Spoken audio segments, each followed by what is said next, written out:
Welcome to Unstoppable Real Estate Investing Wealth. My name is Billy Alvaro, aka the Unstoppable BA, former billion-dollar mortgage banker, gone bankrupt, turned professional real estate investor. Where each week you'll learn the tools, strategies, systems, and secrets myself and other highly successful real estate investing entrepreneurs use to start, grow, and scale their businesses, creating massive profits, and how you can too. And we'll teach you how to put those profits to work so you no longer have to. Get ready to finally experience financial freedom and generational wealth. Now let's get started. All right, everybody, welcome back to another episode of Unstoppable Real Estate Investing Wealth. I am Billy Alvaro, aka the Unstoppable BA. And if you know me and you know this podcast, you know we bring the heat. This podcast is all about delivering substantial value to the listeners to get them to where they are, to where they want to go when it comes down to wholesaling, renovating in the whole entire real estate space. And we're not going to let you down today. Today, the focus is going to be on virtual wholesaling. I'm bringing on somebody from across the pond. His name is Gavin Timms. This gentleman, I met him in the Multipliers about a year ago. He's charismatic. He has energy. More, though, than that, this guy executes. And we're going to pick his freaking brain today about how he's doing virtual wholesaling from where he's living all across the United States, including freaking Hawaii. Prior to this call we got on, he was in Hawaii. So listen, anything we go over that he's going to share that's going to be a tool or a tip, if he has anything, remember, it's going to be on billysecrets.com. Anything we go over regarding lists, how to find deals, virtual wholesaling, vacant house process, anything like that, you can find, go to billysecrets.com. All the information is going to be on there. There's no cost, no obligation. It's on there for a reason because I was getting inundated with emails and calls and texts. And I'm like, yo, I got to put everything on one spot. So if I say it, go there, use it. Because if I'm using it, my guests are using it, that means it works. And we're all about doing what? Getting friggin' results. So without any further ado, Gavin Timms, welcome to the show, my man. Hey, but how are you? I appreciate it. What an introduction that is. I love the accent, bro. Like I love the accent from across the pond.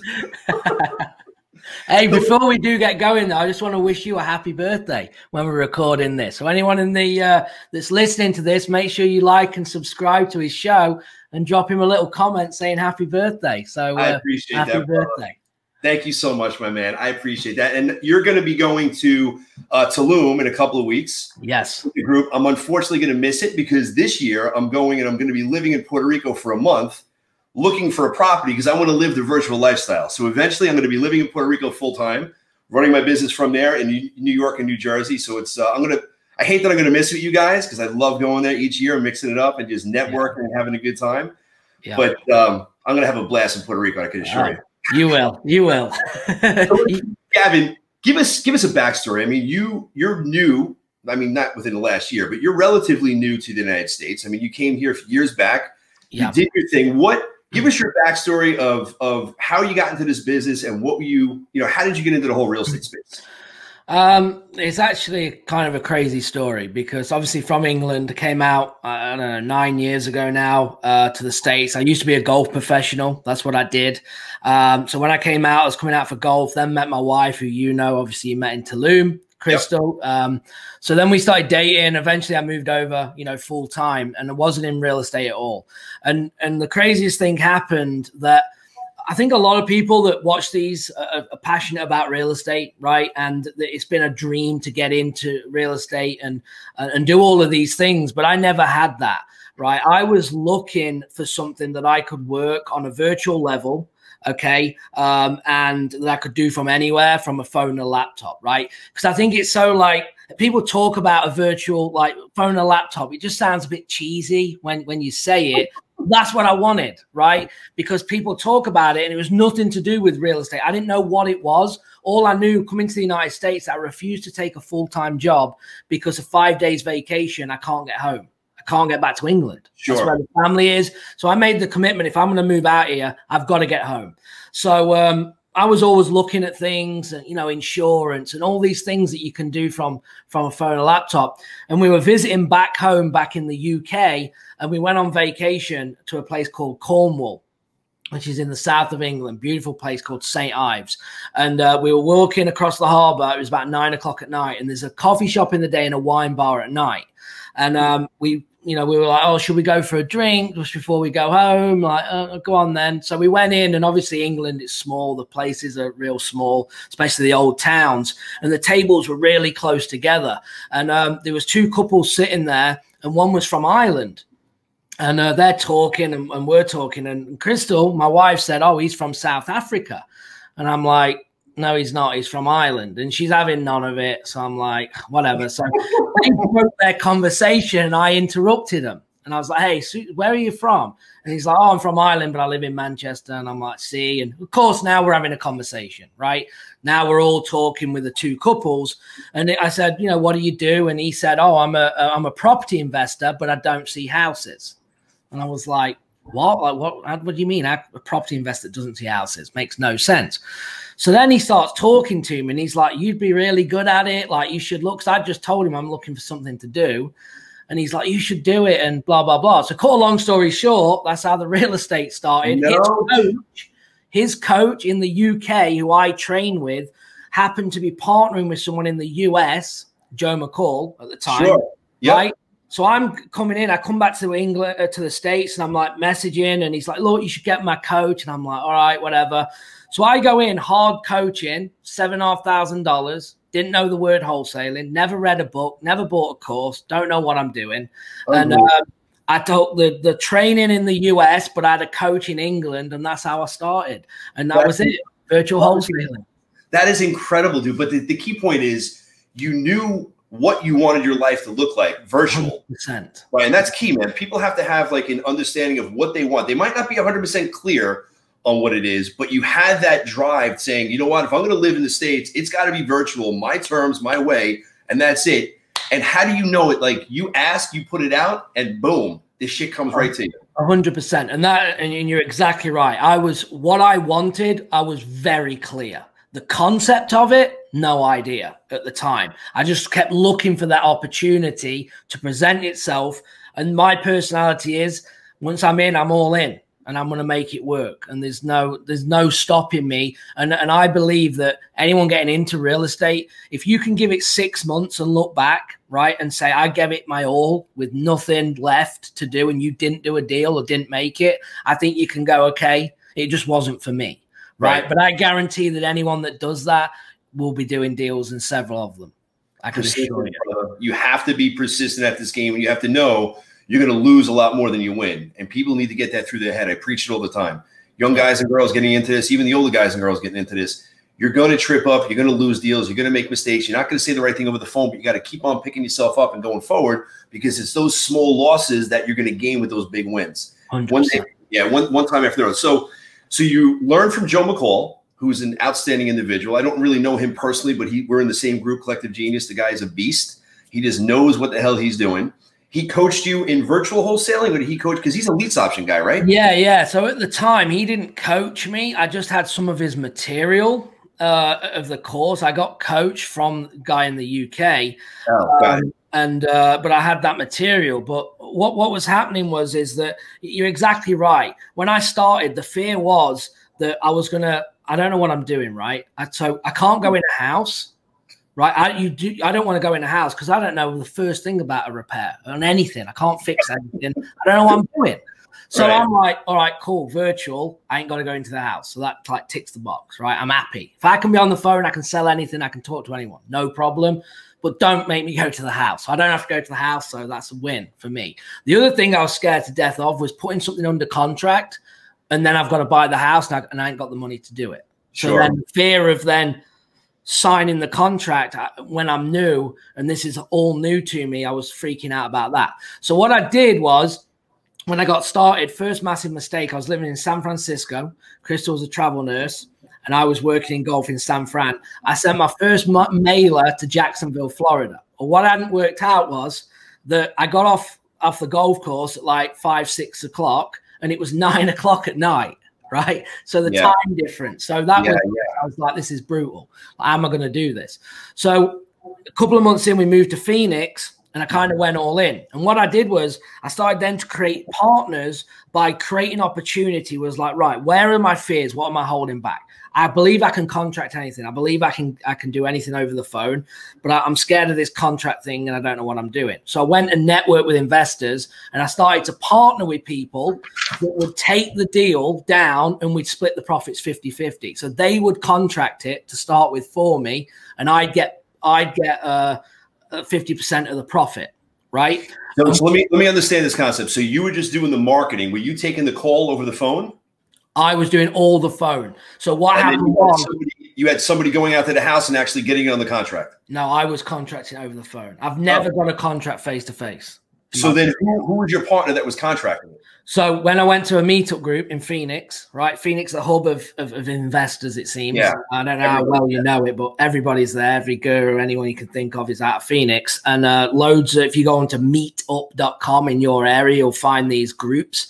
And I went there, didn't have a clue what I was doing. I spent $750 on marketing, hadn't got a deal because I went to Jacksonville, kind of ran out of money. And I talked to the guy in England. He said, right, we'll start networking with people, start working other people's leads. I was like, all right, got it. So I go into Phoenix, right? Bearing in mind I'm English, right? Because I'm from England, so I stand out already. It's the dead heat of the summer, or it's a red hot day. And I turn up and I've got like slacks and a shirt on, right? I'm all dressed up thinking, well, it's the investors, right? And everyone's rolling in flip-flops and T-shirts. And I'm just like, oh no, I'm already in at this point. So I'm like, I already stand out just from what I'm wearing. Like, what am I doing? You know, so anyway, it was a genius meetup, probably one of the best I've ever seen. He got everyone in the room to stand up, right, and say what they did. So you had wholesalers, rehabbers, people doing loans, hard money. Everyone stood up, 10 seconds who you were. And I was like, here's my chance. So I stood up. Bear in mind, I don't know what I'm really doing, right? I just stood up and said, right, I'm from England, just moved here. One thing I can do is I can close deals. But I need leads. If anyone's got any old dead leads that they need help with, I'm willing to work them and partner with you. And I sat back down and 3 people came over to me. I met one lady the next day. She gave me 60 dead leads in a Google spreadsheet, right? And in there, they were 3 months old and they were all labeled dead. And I called every single one of them, and we managed to get 2 deals within the first week. Bro. Yeah. Listen, I want to stop right there, put you on pause. I want you to continue with it after this. But it's just like, look, you were resourceful. You knew what you were good at. Your talent, bro, you're a closer. You're a connector. You're somebody that you get them over the phone. If there's a deal to be made, you're going to close that damn thing. Your marketing wasn't kicking in, so what did you do? You freaking got resourceful and you went out to the people who had the leads that can't close, marry that shit, and close the deals. And no marketing costs. Zero marketing costs. Zero marketing costs. We agreed that if I could pull anything out, that was a 50-50 split. So I just said, all right, give me the list. So I just started calling them. I got about 40 people out of 60. We managed to lock 2 deals up, move 2 deals. And then, of course, what? Now the power's in my side. So then I go back, pure profit. And then what happened was I was doing that with 2 other people. And they all knew, because I was completely honest, saying, hey, I'm working with this person, this person, this person. I'll do all the phone work. So I was just pounding the phone and making offers, right? Just sitting there doing it. And I knew that I could do this, you see, from anywhere. So I was working in England doing it when I visit, when we traveled, because my wife was a travel nurse.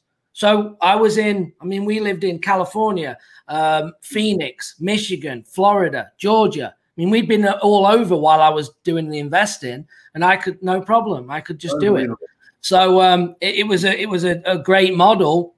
And then what I started to work out was, okay, right, now I'm successful, I'm getting to know it. I need to now change this because I'm working super hard. And now what if I can now go and take that model that I've kind of created, but I want to now manage the systems and the marketing and get someone to do what I was doing, right? And that's when I got to that model, started to outsource 100% of the business by having partners in multiple markets to then be able to do deals. So now I've removed myself from the day-to-day activity, and now all I do is control the marketing, the system. So I've kind of switched roles, but now I knew what I needed. I needed a me in these markets, and if I could do that, I could make it a win-win for both of us, and that's what I do now today.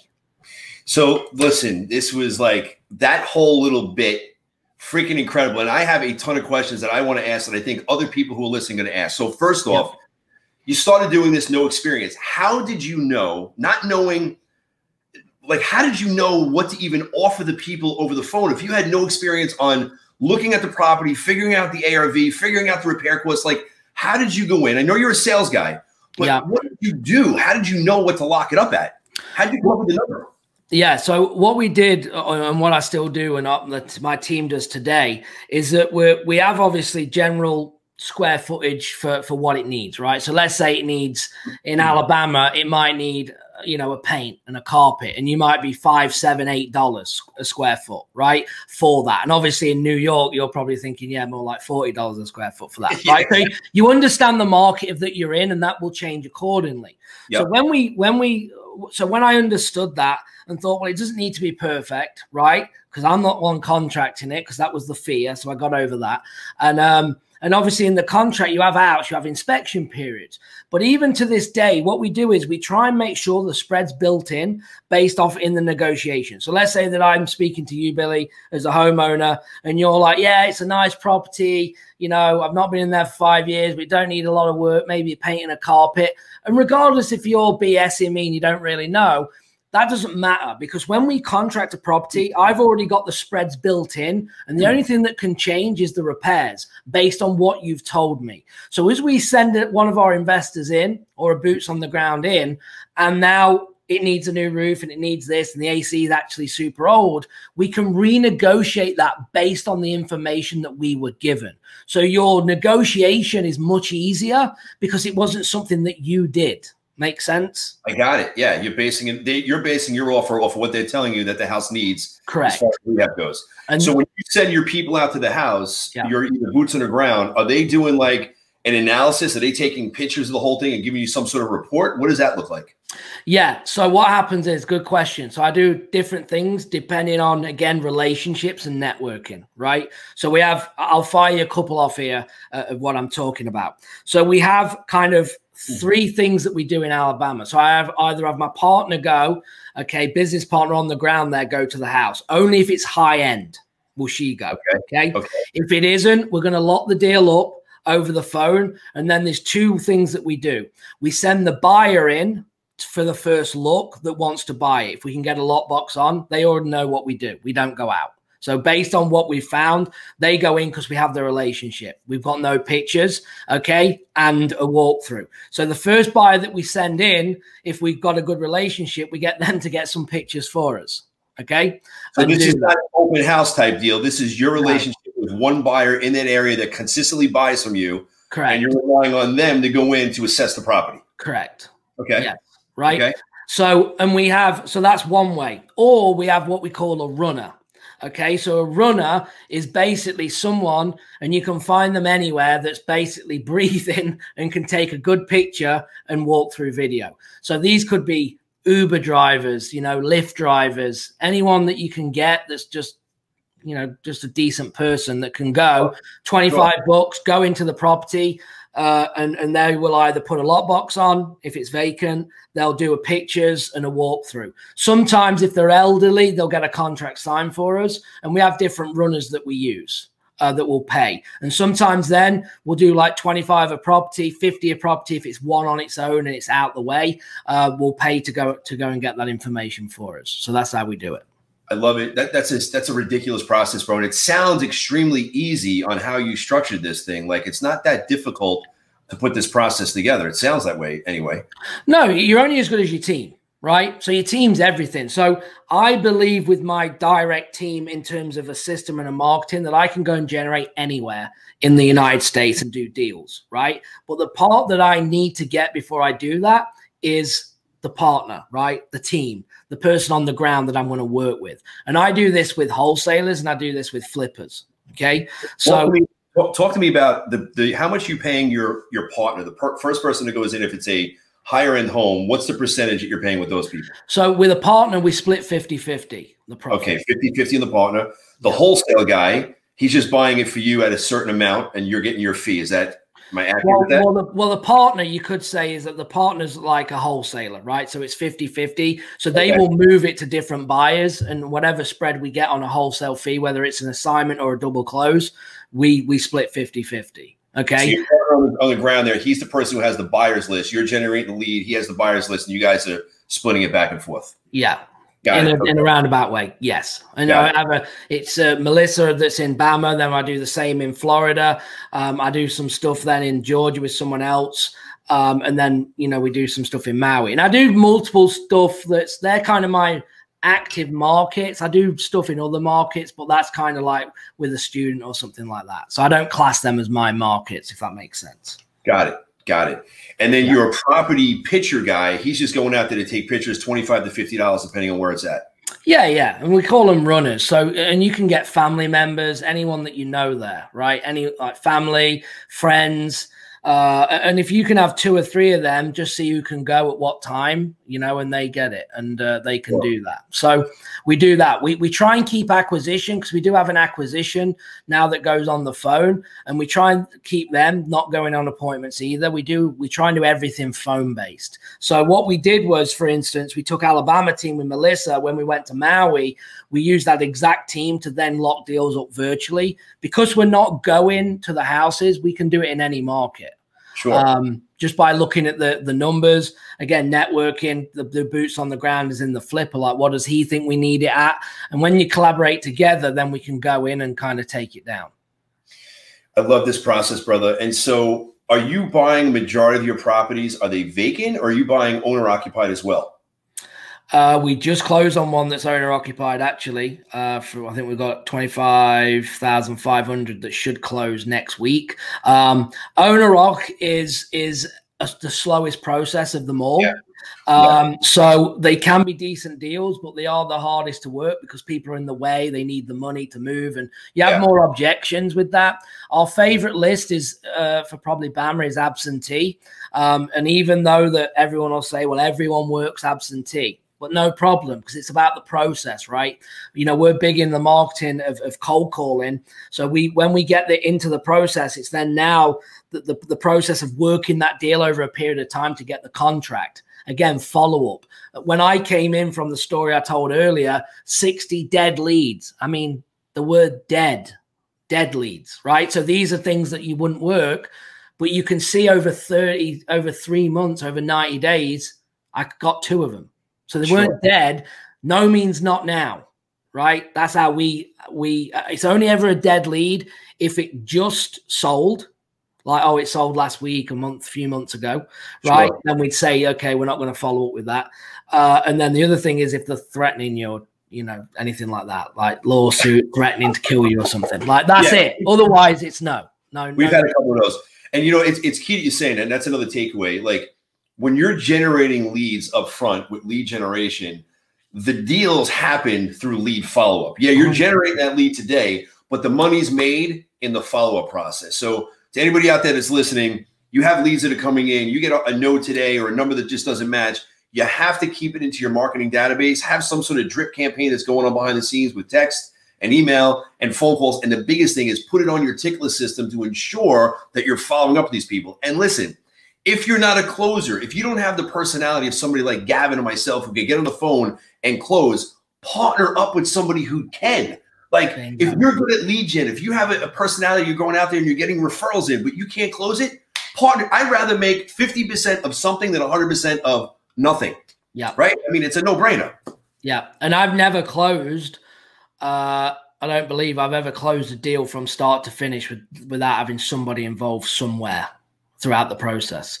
And that's what it is for me. Exactly right. Because if you're trying to do it all on your own, it's a hard place to be, especially if you're working a 9 till 5, You want it to where, what if you could build a system, you had a partner on the ground, right? Where while you're at work, things are being generated for you and going into someone else to work, and you're making a profit from it. If that's enough to make enough money to get you out the job to then focus and work on the business or get involved more, then great.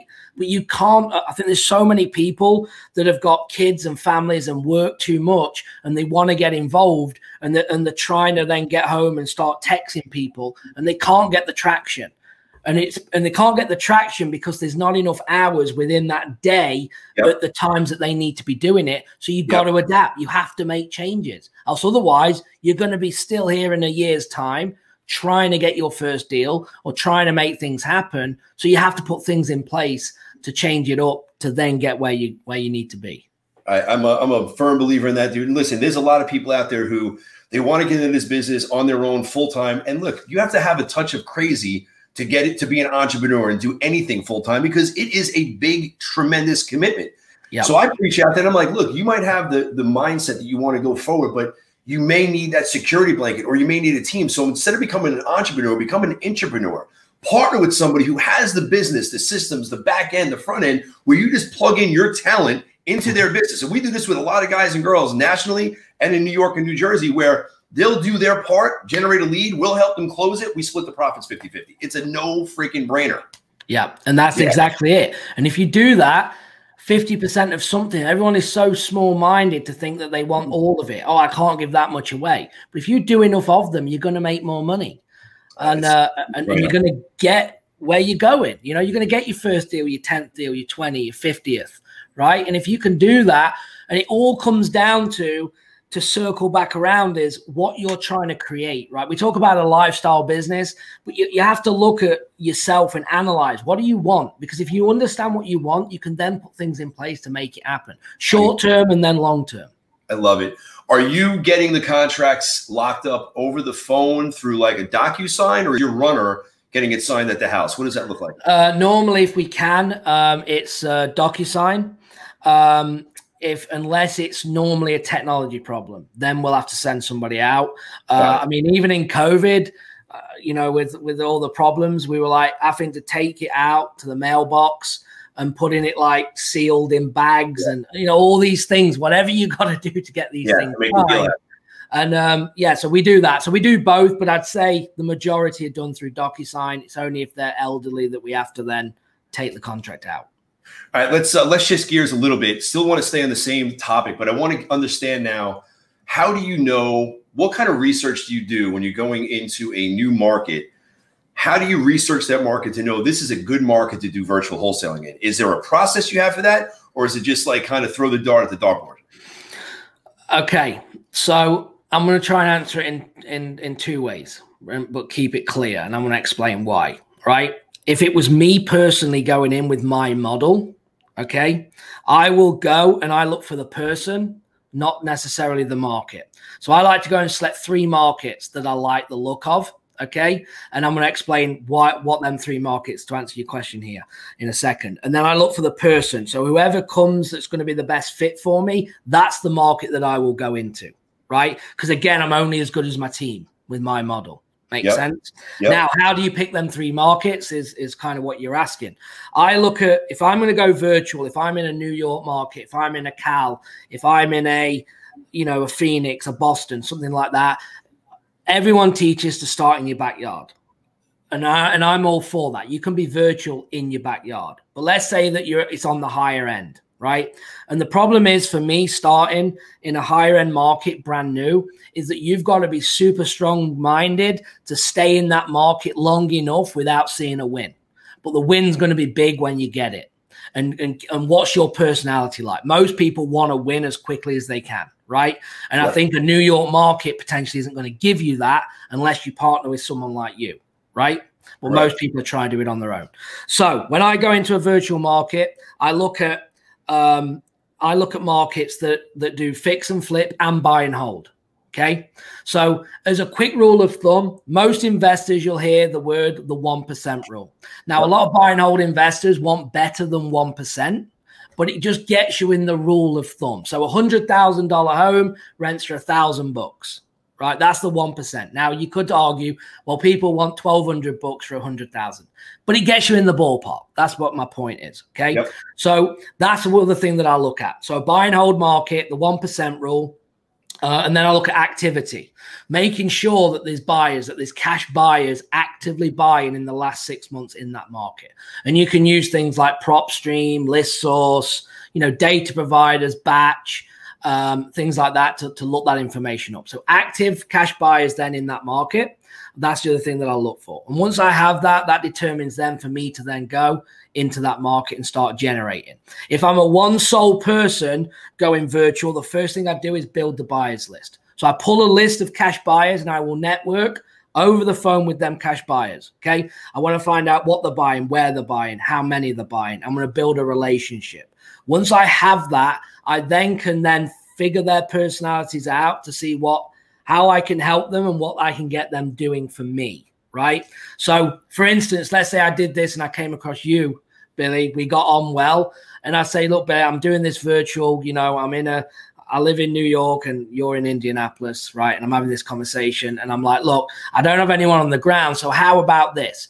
If I'm going to do my marketing, I'm going to try and get us a deal that's going to work. Would you mind going out to the property for me and viewing it and see if you're interested? And if you don't want it, give me some feedback and maybe we can wholesale it together. How does that sound? So now I've created a win-win. You're going to get the first eyes on it in a new market. You're going to be the boots on the ground for me. And if you don't want it, I'll still get you paid on it if you help me move it, if you have a friend. Unbelievable, bro. I absolutely love how you just broke that down. You just dropped some serious freaking gold in the listeners out there, brother. Honestly. I appreciate it. Kudos to you, bro. And it's just relationships and talking and networking and getting that. And once you have that, it then becomes easier. And why I say build the buyers, because now guess what? I've got 10 billies in Indianapolis, right? All buying in these zips and this, looking for this. What am I going to do? I'm going to go and now get my marketing going in them areas, right? And now I'm going to go and source out deals for these people, and then I can move them fast because I've already got people looking. Brother, I love, and you've been in the States 9 years. You had no clue what the hell you were doing, and you are cranking it out. So now you just gave knowledge. I have a full understanding of what your model looks like. How many states, how many markets are you in currently right now? So active, like I said, we're in Alabama, do a bit in Georgia, Florida, like the St. Port Lucie area. Yep. And then I'm in Maui, but I'm only in Maui. Like, it's not a consistent thing. It's more like when we want something. I'll kind of like try and time it to then start re-looking to build the pipeline. Because Maui took, and we didn't go at it hard. I was averaging about 2 leads a day. Okay. And I think it was about the 40th lead that came in. And with the circumstance with the seller, it took us 6 months. Bearing in mind, we generated that in the first month. It took us 6 months to get that contract, right? But on that deal, we're around about 500 grand profit on it for a whole of the flip, not my portion, but between us.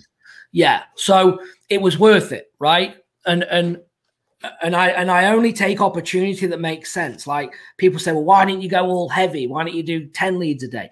Because you have to be able to work the lead. And I understand that for our business, 90% of the follow-up, 90% of the deals come from the follow-up. Yes, sir. Yep. So I'm not all about lead heavy.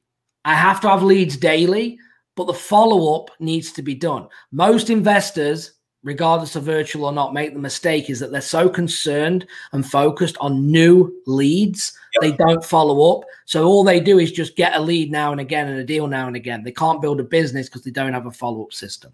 Yo, you hit that point on the head, because when COVID hit, we stopped marketing, because I'm in New York. We were like decimated for a while. Yeah. And we stopped marketing 100%, and we still were able to do deals and business simply because we mined our pipeline. And what that taught me is that I don't need to be putting out 100,000 mail pieces a month. Like, that's what I was doing in 2019.